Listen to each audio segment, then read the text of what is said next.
Welcome back to the Sixers Talk podcast. So glad to be with you, Danny Pommells, and the beard next to James Harden, Noah Levick, in from NBCSportsPhiladelphia.com. He's always got the full, lovely, flowing locks. I bet, Noah, you could do one of those little, meme type deals where you they put the beard on top and then put the beard, no beard, and just a mustache. Have you seen those things before? Like move the beard around. I have, yeah. He's not here I've for the gone, shenanigans. no, I hear you. Yeah, I've gone through some appearance changes with the facial hair. This will at some point not look like it does now, but yeah, here we are. Oh no, but bro, really, I mean, I've known you a good while now. I think I've seen a few of those transitions. I've known you at least like 6, 7 years now, I think. So, I mean, I'm always pleased with your appearance and how you how you show up. So, last night though, the Sixers didn't quite show up in the way that fans wanted. It wasn't quite the wire-to-wire experience of James Harden's home debut that everyone probably hoped for. Maybe just a super drubbing of the Knicks. There weren't the bevy of Knicks fans, though, that we've seen in the past for Sixers games, traveling down I-95. So it maybe speaks to the Sixers fans kind of reclaiming the Wells Fargo Center with this James Harden appearance. But a win is a win, 4 in a row, Noah. I did a podcast yesterday with NBC Sports Edge, a betting podcast, and they had a question of, with 22 games to go, 50.5 wins over under for the 76ers. I'm like, man, you better hammer the over. Like, they got to go 14-8 down the stretch to get the, 51 wins. I'm like, man, hammer the over because even though they have this tough gauntlet coming up, they've beaten all these teams previously without James Harden and without Ben Simmons. So there's definitely a lot of momentum going in their favor, particularly here against teams that, they have had wins against. So what were your impressions of last night? You were tweeting some great stuff and, you had some good post-game stuff, which we'll get to. And we'll also get to the bad of last night as well. But let's talk about the good and the vibes that were, in the arena. Yeah, just to your point about the Sixers already having success against many of the teams they'll face in this tough stretch. I know checking in at the All-Star break, the Cavs were the one team in the East in a playoff position besides the Sixers that the Sixers did not already have a road win against, which I thought was pretty remarkable. And of course, that's all pre-James Harden. But yeah, last night, as I think everyone expected, there was a lot of juice, a lot of buzz. And I think you could see afterwards, James Harden, who's not a guy who shows like a ton of emotion typically and is a pretty level-headed, you could see it was meaningful to him talking about the love from the fan base and that it felt like home. And I think just having that moment where he was embraced meant a lot to him. And we know that he's wanted to be here for a long time. To focus on the positive, as you said, this trio of Maxey, Harden, and Embiid, they're averaging like almost 85 points a game so far. I mean, of course, that's in all likelihood not sustainable. But again, Tyrese Maxey in particular being a part of that trio, and when he puts his foot on the gas, just having these explosive bursts and the step back threes and continuing to be over 40% from three on the year. All of that's just so positive for the Sixers in the big picture. And I thought one of the funny moments we got post game was Tyrese Maxey, talking about what changed for him in the second half. And he said James Harden came up to him and asked him to play. Are you going to play? And he said yes. Right. And Tyrese Maxey very much flipped a switch, and with his college coach, John Calipari, sitting courtside, I think gave people, further reason to believe that there's all-star potential here and that already this is a player who can excel in the playoffs and be part of a quote-unquote big three. So I think, that was a major positive yet again last night. Bro, part of that 38-19 third quarter, the Sixers outscored the Knicks and that coming out of the locker room, and Maxey, a huge part of that. And I think, man, it is safe to say that we were never going to see the best of Tyrese Maxey in his previous incarnation as a point guard. Like we just were never going to see him in this role, and it speaks to the fact that Doc's vision was that Tyrese would be on the floor with Ben at the same time as he is with James Harden. And I mean, him running the floor without the ball and him filling lanes and coming off of screens and being in the offense off the ball is his bread and butter. Obviously, I mean, it's just what we're seeing from him now. We haven't seen it with him being on the ball. Like, are you feeling the same way about that? For sure. I think just a huge storyline for the Sixers was trying to make rapid progress with Maxey on those point guard skills and being a facilitator and getting everyone. And to his credit, he was all in for it too. Absolutely. But I think now, Doc Rivers used the perfect word actually post game. He said Maxey's playing fearless, and that's exactly what we need. And that's not to say that he was at all timid before, but I think naturally he likes being a low mistake player. Somebody doesn't turn the ball over a lot or make a ton of mistakes, and that's great. But I think now we see him drive to the rim and not get a call, and that doesn't deter him from going really hard into the paint again and going all the way to the rim as opposed to settling for a floater. So I just think the approach, there's zero fear there now. And why would he have fear? Because when he is aggressive, it just works time and time again. And I think Rivers mentioned when they got Harden, just hopefully, being around him can rub off on Max, even just standing next to him. And he was kind of joking, but I think in terms of like drawing free throws and inviting contact as opposed to worrying that driving into trouble is going to create a turnover or whatever, it's really promising so far. And Maxey has been a little Harden-esque in that ability to draw free throws and trust his game and put pressure on the defense. Harden with another fantastic night, just a couple of notches short of another triple-double. But to your point of him asking Maxey, are you going to play today? And then Maxey going from a 4-point first half to a 21-point second half.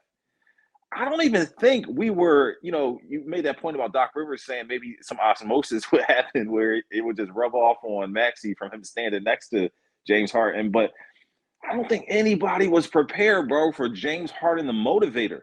I mean, even before he took the court, the, mentoring and, the veteran leadership he brought from the bench with Niang, with Maxey, with other guys. There was the shot against the Knicks on Sunday when Korkmaz shot a three that was way off the 3-point line and way too deep, and he missed it badly. And you saw James, barking at him coming down the floor like, hey, bro, don't do that again. Like, step closer to the line. So James Harden, the motivator, the leader, I wasn't prepared or didn't have quite the read on him bringing that aspect to the 76ers. I don't know if you felt that way and expected that, but it's been a surprise, very pleasant surprise, and definitely something that I am latching onto and is impressing me and changing maybe the narrative I felt about James Harden. Yeah, I think with Maxey in particular, that's been especially encouraging and gone better than anyone could have hoped so far. Not to discount from that, but my personal opinion on just like leadership and team chemistry and some of those intangibles that are tough to judge until all the pieces are actually in a room together is like it's all about how you respond when you lose games. Sixers haven't lost any games yet. They are going to eventually face some adversity though in the first half. They did, yeah. No, that was great to see that they bounced back from that and continued to believe that they had superior talent, which they obviously very much did. But yeah, I think we'll learn more as we go, but the early signs on the Harden leadership front and Harden just caring a lot about making his teammates better because he recognizes that's the best chance of winning a championship. That's all been super duper positive thus far. Yeah, and I don't know if it's because he wants to be here, as he said, or always wanted to be here.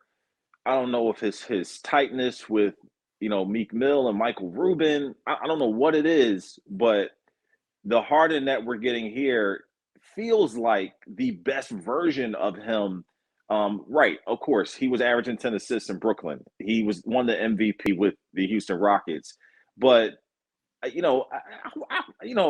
makes you kind of rethink like the past a little bit. Like I watched a lot of James Harden, a lot of playoff James Harden, the series against the Warriors. A lot of tough, and incredible moments for him. But the vocalness, the way he's kind of massaging everybody's, ego and setting people up, and then you see the passion as well. He's egging the crowd on. He's playing to the crowd. He's building off of the stuff that's in front of him. And I just want to give credit where it's due that okay, it's been 3 games, but his impact and the way he's meshed and become like integrated with Joel and Maxey, and we'll get to the others as well in a little bit. But like you said, I mean, you couldn't have thought it would go this well so soon.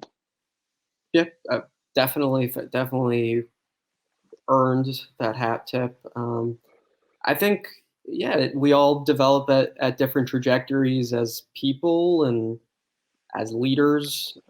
And with Harden, it matters that he has a high level of respect for this coach, and he's wanted to play with this MVP candidate center for a long time. And I think also that he has so much experience and so much credibility.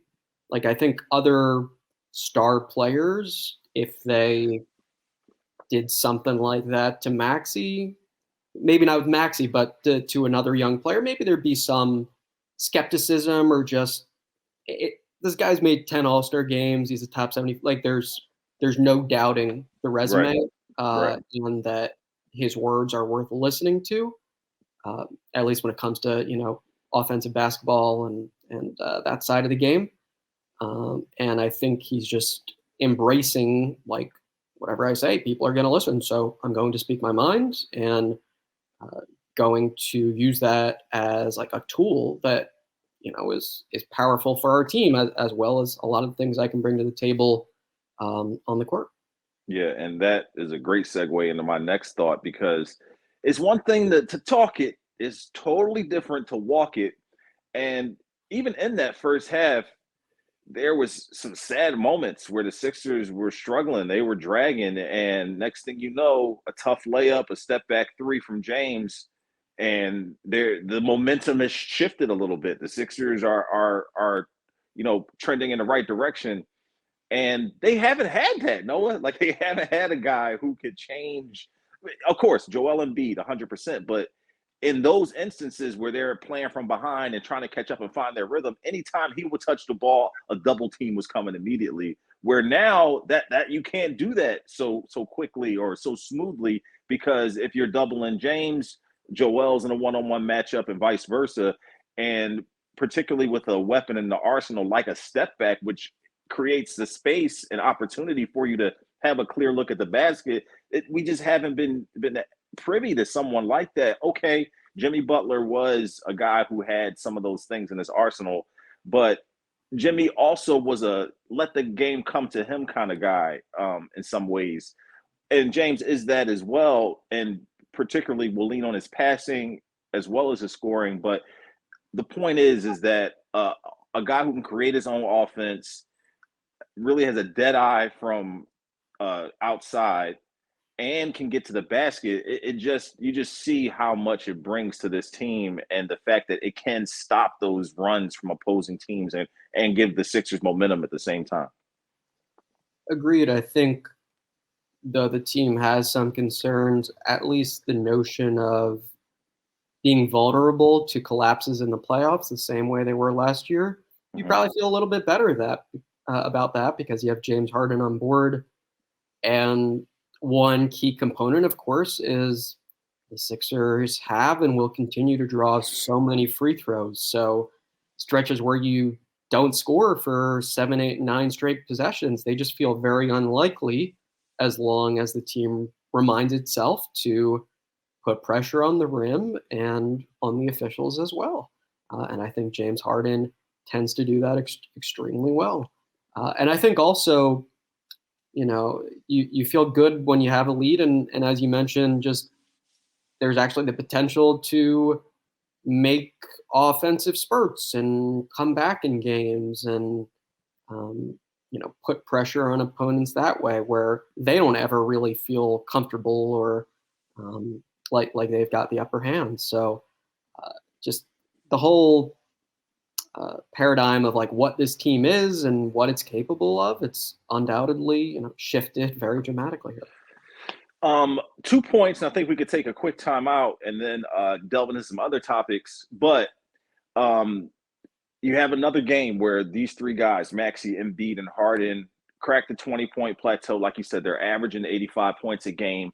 You mentioned the free throws just now and how that is also a run stopper of the Sixers, slowing momentum down that way. Are you at all concerned, and it's something I have brought up previously in the podcast, and I'm also, something I think about often, is the clip of how many times they go to the line in the playoffs might change a bit. Joel didn't get a rip-through move on Mitchell Robinson early in the first half. I could see more of those type of things happening where he's expecting the call that he had been getting in the regular season, but it doesn't translate to the playoffs. And maybe rightfully so. You're not supposed to be, getting as many of those ticky-tacky calls in the postseason where the stakes are higher and maybe the refs aren't so loose with the whistle. The fact that the Sixers are using that as so much, or not using it, but it is so much a part of how they're, playing effectively with Joel and Harden. Does that concern you at all? Do you think about that at all? That in the playoffs, it won't be the same clip of fouls called where they benefit by going to the line? I'd say I'd probably classify it as a minor concern, and I've got larger concerns with the team that I'm sure we'll touch on. Which we'll get to. Yeah. I think it's helpful that as opposed to when we were considering this issue in the past, it's not just Joel Embiid anymore who uses foul drawing as a key part of his offensive package. James Harden now and Tyrese Maxey seems to be emerging with that particular skill. So I think, just not needing to lean on Embiid, period, and then also Embiid drawing free throws. There's so many more options for this team to continue to shoot more free throws than the opposition. And then, of course, just the entire offensive just repertoire for the Sixers is expanded in a big, big way in terms of the pick and roll is so much more dangerous. The transition game looks a lot more lethal. And you just find a hard time seeing how there are going to be playoff games where they really struggle to score for 5, 6, 7, 8 minutes in a row. It seems like they probably will have answers for the most part on the offensive end. I think the other side of the ball is where you have more reason for valid concern.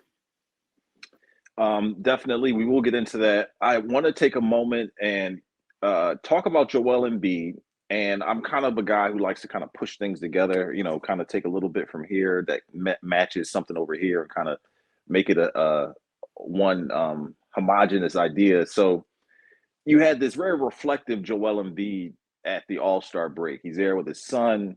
He's talking about some of the journey that he went through. And I feel like the same vibes and the same Joel that was in Cleveland also showed up last night after the game when reflecting on, his journey and how far he's come and how this team has gotten to this point. And, he started things off with a funny line about, Brian Colangelo and the burner accounts and all that stuff, but just really just sitting down on the thought that, a lot has happened to get to this point, and we need to make sure we seize this moment and rise to the occasion and make sure that this time counts. What was it like in the room, Joel, having that reflective moment? And did it catch you off guard a bit that he took that time to try to go through the timeline a little bit? No, I think throughout this season and the past couple of seasons, he's been happy to open up with us reporters and share our thoughts, and it's appreciated. I think there were some eyebrows raised when he started talking about Brian Colangelo and burner Twitter accounts, though he didn't. Eyebrows raised from the Sixers side? Yeah, maybe some folks who work for the team were like, oh wow, he's just going there. Right. I think it's, for everyone, it's largely water under the bridge at this point, but of course it's a colorful chapter in the team's history, and Embiid saw no problem bringing that right up and having some fun with it.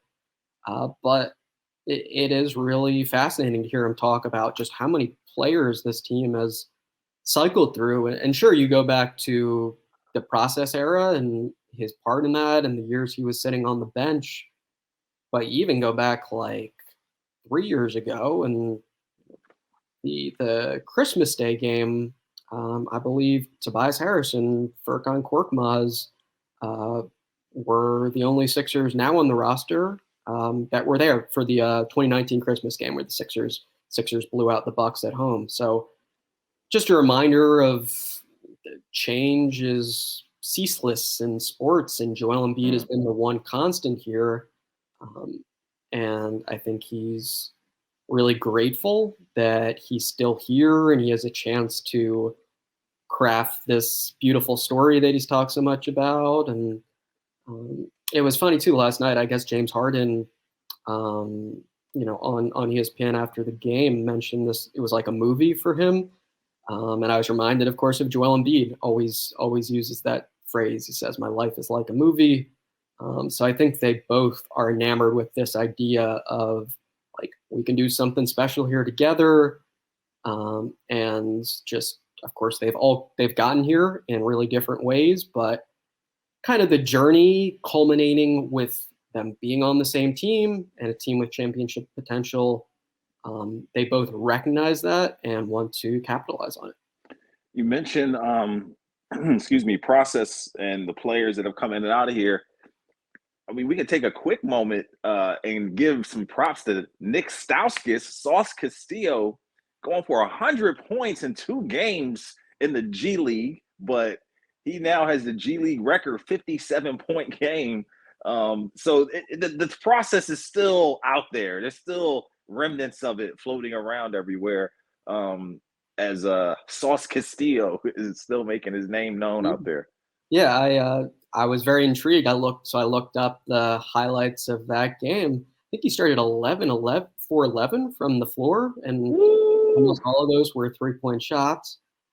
Certainly some defensive breakdowns and not NBA quality. It is the G League, right? Yeah, but Sauce Castillo can get buckets at that level. So good stuff by him. Yeah, and that grabs some headlines. I think a lot of Sixers fans were thought that was cool to see.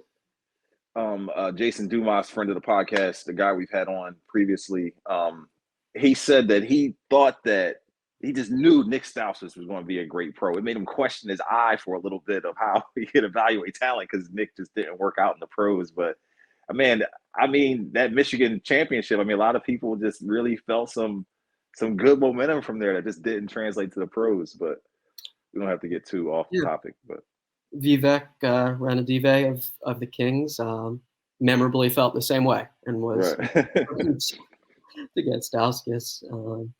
So yeah, everyone takes a different path, and Nick Stauskas is killing it. And Isaiah Thomas, who had also been on that G League team, is now back in the NBA with the Hornets.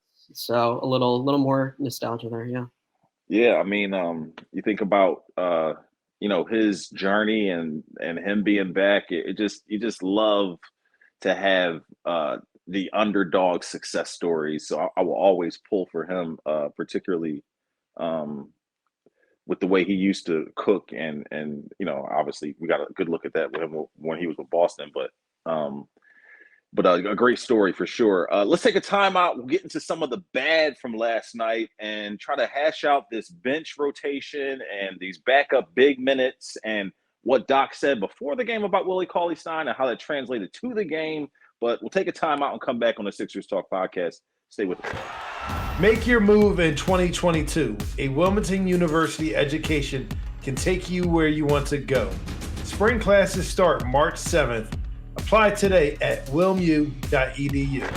Sixers BetCast is back. Watch the Sixers battle the Bulls with every betting angle covered. Live your bet life with expert insight and live lines powered by PointsBet Monday at 7 on NBC Sports Philadelphia Plus. Hey, Noah, all 5 starters were in double figures last night. Matisse Thybulle cracking the 10-point plateau. Tobias Harris with 14. Good signs, although there were definitely some rough moments in there. And we'll start with Tobias because that carries over from the previous 2 games. And it just seems to be some indecision, some, he passed up a couple shots and put it on the floor and then, look for outlet passes that weren't quite there. And, there's plenty of things you can point to as he tries to establish his rhythm. But, it's tough, watching him go through these growing pains and trying to find his way in this offense, considering the role he previously had. But here we are, and you have to take last night as a little bit of a sign of progress, but it was tough to see him go through those first 2 games and kind of be, on the back of a milk carton a few times out there. You even forget that he's out there sometimes and he's not making an impact. But here we are, another win for the team. He cracks double figures. Are you seeing promise? Are you seeing things from him that you can say, okay, well, this is pointing us in the right direction? Or do you still see him as I saw him as, for most of the game, is still kind of being a little off kilter? Yeah, I think I agree. I think for the most part, it wasn't a super encouraging game from him. But hey, just like on Sunday, he hit 1 or 2 timely shots, and he contributed to a win. And they continue to win with James Harden on the floor and Tobias Harris doing his thing. So that's the bottom line. But it stood out in the third quarter when he had a wide open 3, declined to shoot it, dribbled into traffic. And then the play continued. Matisse Thybulle actually eventually made a 3. A corner 3, yep. Harden was just staring at Harris until he caught his attention. And as they went back down the floor, he's like, come on, got to shoot that. He was very, very intense about it. And he was irritated. He wants to see those shots go up. And the messaging has been clear from the jump that when you are open, you got to shoot the ball.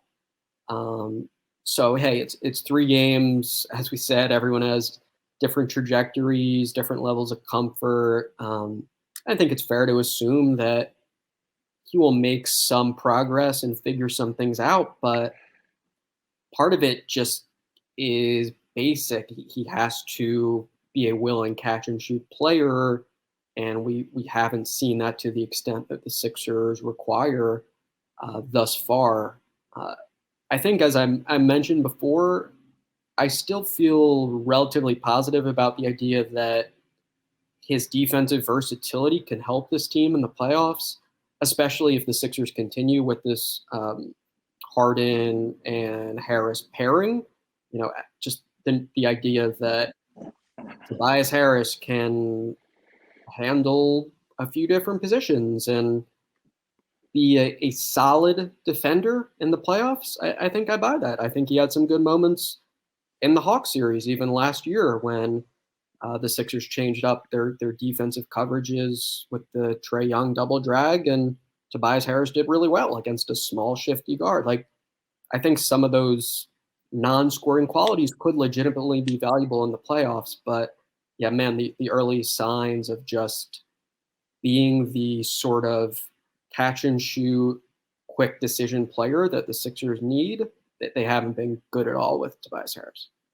Yeah, and so much about the game is centered on confidence, and hopefully a few of those shots, particularly some of the open shots he's had, will fall for him so that he'll continue to build the confidence and knowing that his role and how he's fitting in with this new teammate kind of will build up in him and he'll build that confidence. But, you mentioned the team's defense a second there, just as much as Harden was staring down Tobias for passing up the open jumper, Tobias could stare just as hard at James for some of his defensive lapses where he's just having the blow by opportunities or, he is crafty at times, but staying in front of his man is not one of his strong suits.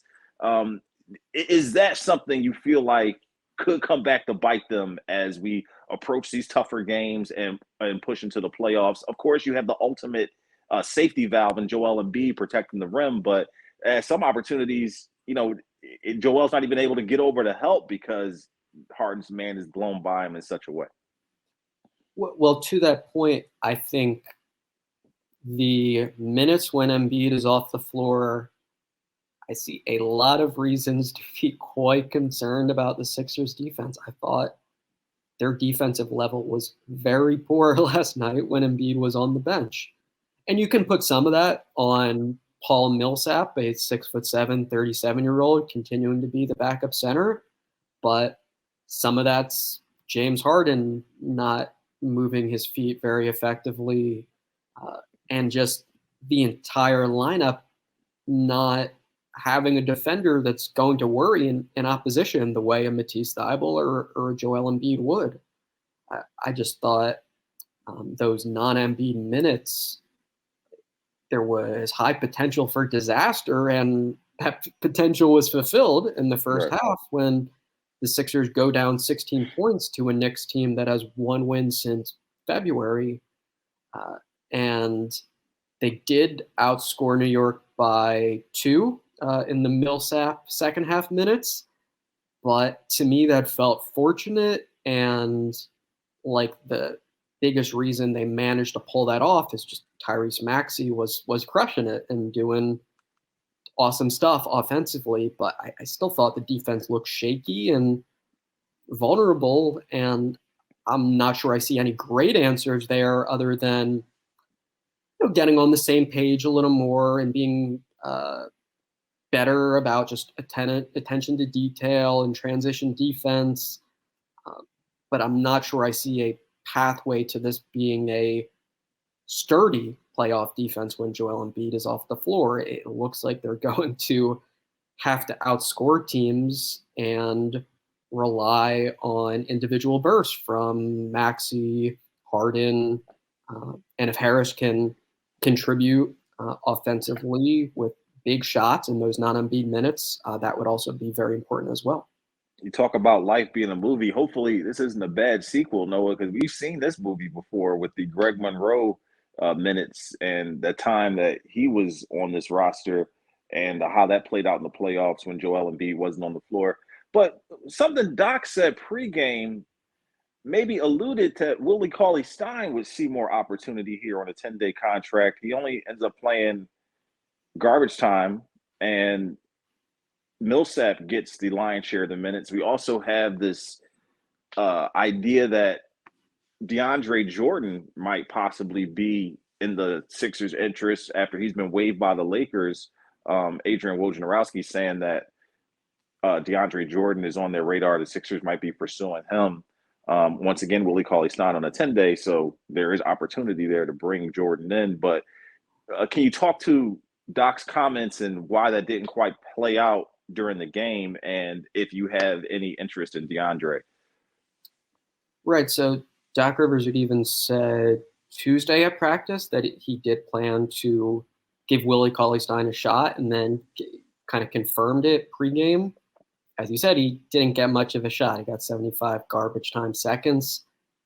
I think as I spoke to on the last podcast, there seems to be this belief that Millsap's versatility is valuable next to Harden, and just his high basketball IQ and ability to hit a pick and pop shot and bring a few things to the table besides exclusively rim protection and catching lobs. But I don't frankly understand not switching that up. And I guess, that's a tough one for me to get. Right. As you said, part of it could just be what's on the horizon here with the reported plan to pick up DeAndre Jordan, who was waived ahead of the playoff eligibility waiver deadline by the Lakers. I'm not super bullish or enthusiastic about that. I can at least understand the logic in that he's familiar with Doc Rivers. He played last year with James Harden, of course.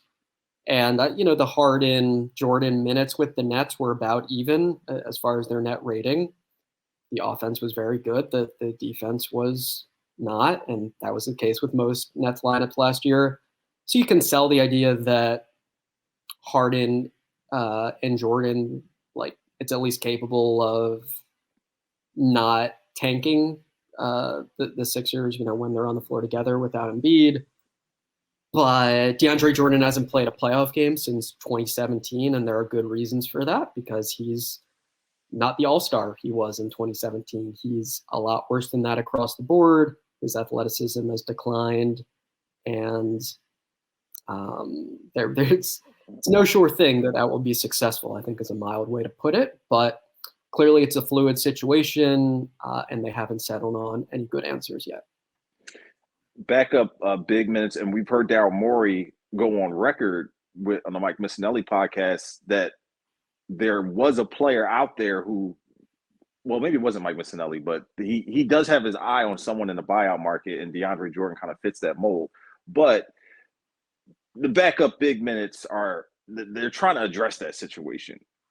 The Furkan Korkmaz situation doesn't seem to be addressed or something that they are concerned about, but he continues to not be productive. He continues to be a shooter who can't shoot or doesn't make shots.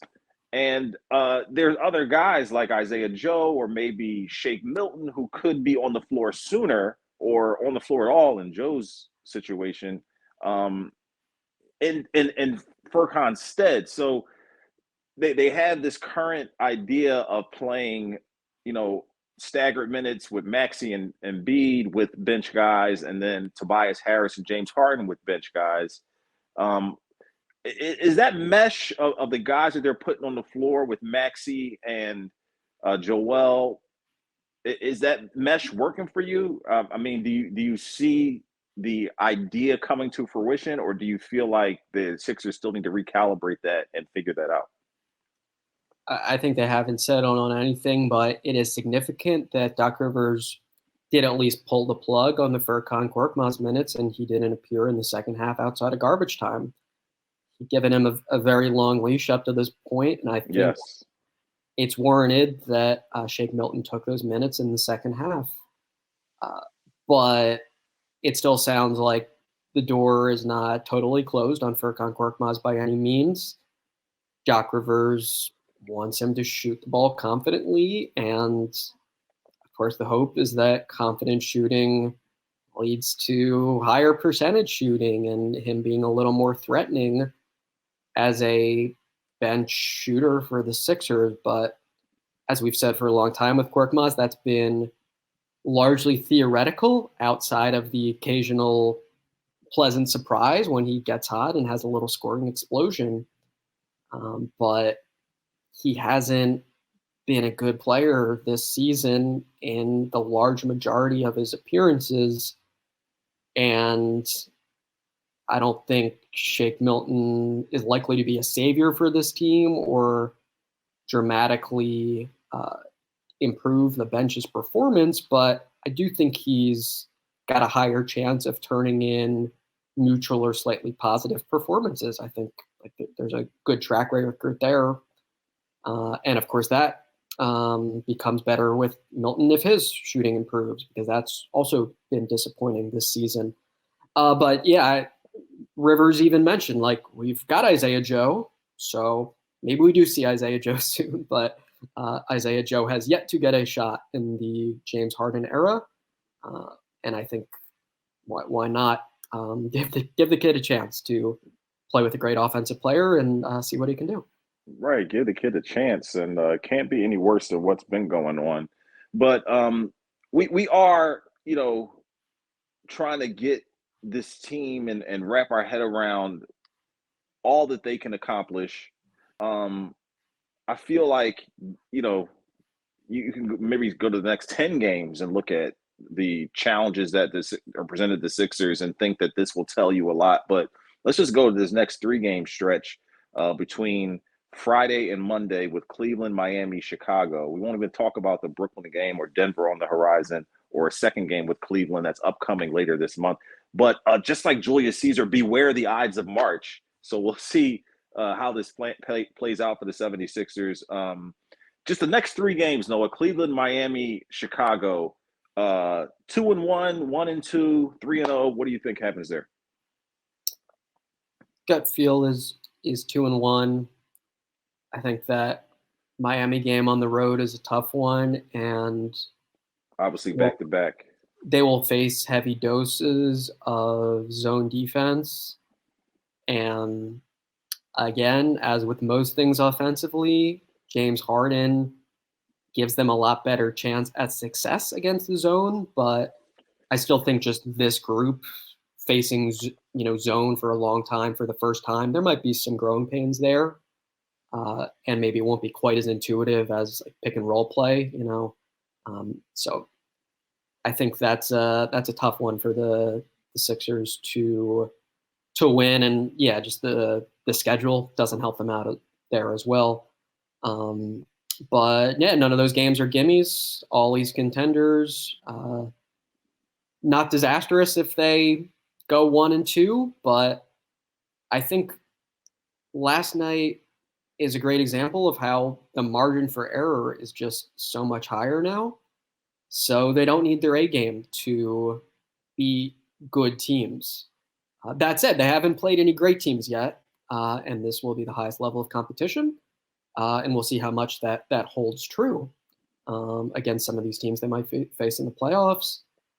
And we'll get some interesting previews as well of who's going to match up with whom, and where the Sixers might have advantages and disadvantages and all that good stuff. So it'll be good to watch.